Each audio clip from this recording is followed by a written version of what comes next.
আসসালামু আলাইকুম dear viewers, আশা করি আপনারা সবাই ভালো আছেন। মাইক্রোসফট এক্সেল এর আরেকটি নতুন টিউটোরিয়ালে আপনাদের সবাইকে স্বাগতম।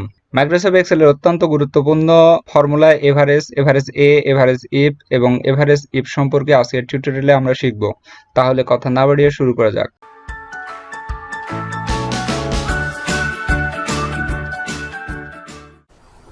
Welcome back dear viewers. আমরা এই সেলে এভারেজ বের করব এবং এই সেলে এভারেজ এ বের করব। এই জন্য আমরা এখানে কিছু সংখ্যা লিখে নিয়েছি, আর এই সংখ্যাগুলোর এভারেজ বের করার পূর্বে বোঝার সুবিধার্থে আমরা এখানে সাম টোটাল বের করে নেব। আমরা প্রথমে এই সেলটি সিলেক্ট করে নেব, এরপর ইকুয়াল দেব, এরপর লিখব সাম, এস ইউ এম, সাম, ফার্স্ট ব্র্যাকেট শুরু। আমাদের এই সংখ্যাগুলো আমরা সিলেক্ট করে দেব, এরপর ফার্স্ট ব্র্যাকেট ক্লোজ করে ইন্টার। এখানে সাম টোটাল 100 চলে এসেছে। এবার আমরা এই সেলে এভারেজ ফাংশন ব্যবহার করব। এর পূর্বে আমরা সাধারণত এভারেজ কিভাবে বের করি আমরা এই সেলে একটু দেখে নিই। প্রথমে ইকুয়াল দেব, আমাদের এখানে এই সংখ্যাগুলো টোটাল যেহেতু 100 এসেছে, আমরা এই সেলটি সিলেক্ট করে দেব। এরপর আমরা ভাগ দিই। ভাগ দিই কি দিয়ে ডিয়ার ভিউয়ার্স? এখানে যেহেতু 4টি সংখ্যা আছে, 4 দিয়ে ভাগ দেব, দিয়ে ইন্টার। তাহলে এখানে চলে এসেছে 25, অর্থাৎ এই 4টি সংখ্যার সাম টোটাল 100। আর এই 100-কে এই সংখ্যার 4 দিয়ে ভাগ দিলে হয় 25, অর্থাৎ এভারেজ 25। এই সেলে আমরা ফাংশন ব্যবহার করে এবার এভারেজ বের করব। প্রথমে আমরা ইকুয়াল দেব, এরপর লিখব এ ভি ই আর। এখানে এভারেজ চলে এসেছে, আমি ডাবল ক্লিক করে ফর্মুলাটি নিয়ে আসলাম। এবার আমাদের এই সাম টোটাল আমরা সিলেক্ট করে দেব, দিয়ে ফার্স্ট ব্র্যাকেট ক্লোজ ইন্টার। এখানেও 25 চলে এসেছে। সাম টোটালকে 4 দিয়ে ভাগ দিয়ে আমরা এখানে এভারেজ বের করলাম, আর এখানে ফাংশন ব্যবহার করে শুধু আমরা এটা সিলেক্ট করে দিয়ে ইন্টার প্রেস করলাম, তাও আমাদের এভারেজ এখানে বের হয়ে গেছে। এবার আমরা এভারেজ এ বের করব। এজন্য প্রথমে সেলটি সিলেক্ট করে দেব, এরপর ইকুয়াল দেব, দিয়ে লিখব এ ভি ই আর। এখানে এভারেজ এ চলে এসেছে। কিবোর্ডের ট্যাব প্রেস করে আমি ফর্মুলাটি নিয়ে আসলাম। এবার আমাদের এই সেল সিলেক্ট করে দিব, দিয়ে ফার্স্ট ব্র্যাকেট ক্লোজ ইন্টার।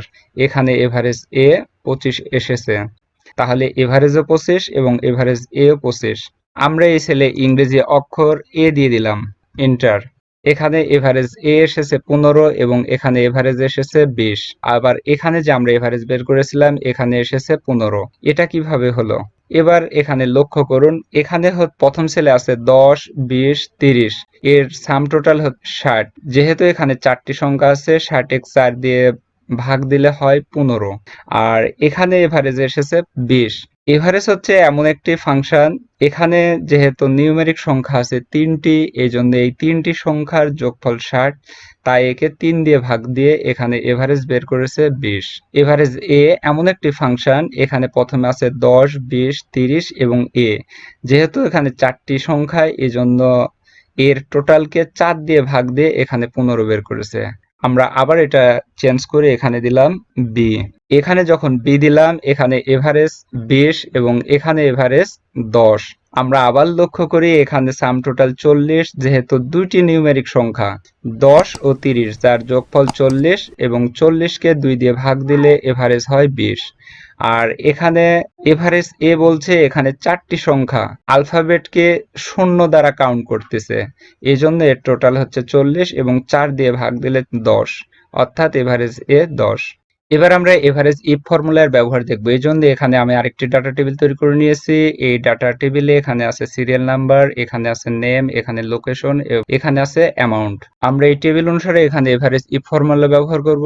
প্রথমে আমরা ইকুয়াল দেব, এরপর লিখব এ ভি ই আর। এখানে এভারেজ ইফ চলে এসেছে, ডাবল ক্লিক করে আমি ফর্মুলাটি নিয়ে আসলাম। এখানে প্রথমে বলছে রেঞ্জ। রেঞ্জ অর্থাৎ আমাদের যে নামের রেঞ্জ, আমরা এই নামের রেঞ্জটি সিলেক্ট করে দেব, এরপরে কমা দেব। এরপর বলছে ক্রাইটেরিয়া, অর্থাৎ এই নাম থেকে আমরা কার তথ্য দেখতে চাচ্ছি। ডিয়ার ভিউয়ার্স, আমরা এই সুমনের তথ্য দেখতে যাচ্ছি, এজন্য সেলটি সিলেক্ট করে দিলাম, এরপরে কমা। এবার বলছে এভারেজ রেঞ্জ, অর্থাৎ আমাদের যে অ্যামাউন্ট আছে আমরা এই অ্যামাউন্ট গুলো সিলেক্ট করে দেব, এরপরে ফার্স্ট ব্র্যাকেট ক্লোজ ইন্টার। এখানে এসেছে 6000। আমরা এখানে লক্ষ্য করব যে সুমন কয় জায়গায় আছে। সুমন এখানে 3 জায়গায় আছে এবং সুমনের অ্যামাউন্ট এখানে কত, আমরা এটি একটু কালার করে দিই। সুমনের অ্যামাউন্ট কয় জায়গায় আছে। ডিয়ার ভিউয়ার্স, এখানে লক্ষ্য করে দেখা যাচ্ছে সুমনের অ্যামাউন্ট এখানে 9000, এখানে 6000, এখানে 3000, অর্থাৎ 18,000। 18,000-কে 3 দিয়ে ভাগ দিলে হয় 6,000। ডিয়ার ভিউয়ার্স, তাহলে আমরা এভারেজ ইফ ফর্মুলা ব্যবহার করে সুমনের এভারেজ এই সেলে বের করলাম। এবার আমরা এভারেজ ইফস এর ব্যবহার দেখব। এই সেলে আমরা এবার এভারেজ ইফ ফর্মুলার ব্যবহার দেখব। ইফ হচ্ছে শর্তযুক্ত আর ইফস হচ্ছে অধিক শর্তযুক্ত। ডিয়ার ভিউয়ার্স, আমরা এখানে একাধিক শর্ত যোগ করতে পারবো। এখানে আমরা name wise, location wise average বের করতে পারবো। এজন্য প্রথমে আমরা এখানে ইকুয়াল দেব, এরপর লিখবো এ ভি ই আর। এখানে ইফ ফর্মুলা চলে এসেছে, ট্যাপ প্রেস করে আমি ফর্মুলাটি নিয়ে আসলাম।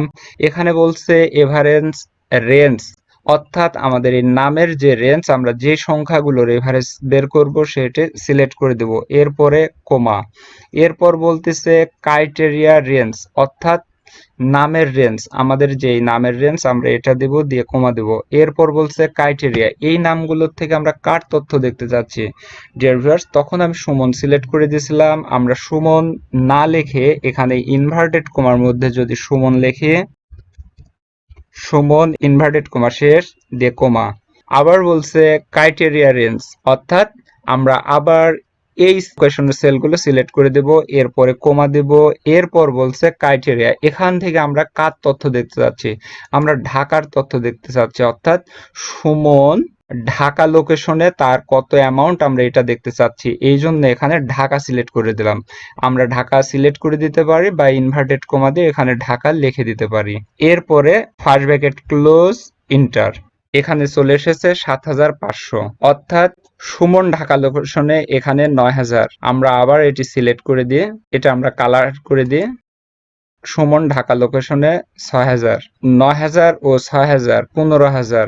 15,000 যেহেতু দুই ছেলে এখানে সুমন আছে, এই জন্য 2 দিয়ে ভাগ, 15,000-এর অর্ধেক 7,500। আশা করি টিউটোরিয়ালটি আপনারা বুঝতে পেরেছেন, এবং বুঝতে পেরে যদি থাকেন অবশ্যই লাইক দিবেন। এবং টিউটোরিয়াল সম্পর্কে যদি আপনাদের কোনো মূল্যবান মন্তব্য থাকে বা পরবর্তীতে কি সম্পর্কে টিউটোরিয়াল দেখতে চাচ্ছেন সেই সম্পর্কে আপনার মূল্যবান মন্তব্য কমেন্ট করে জানাবেন, এবং বন্ধুদের মাঝে ভিডিওটি শেয়ার করবেন। এই কামনায় আজকে এ পর্যন্তই।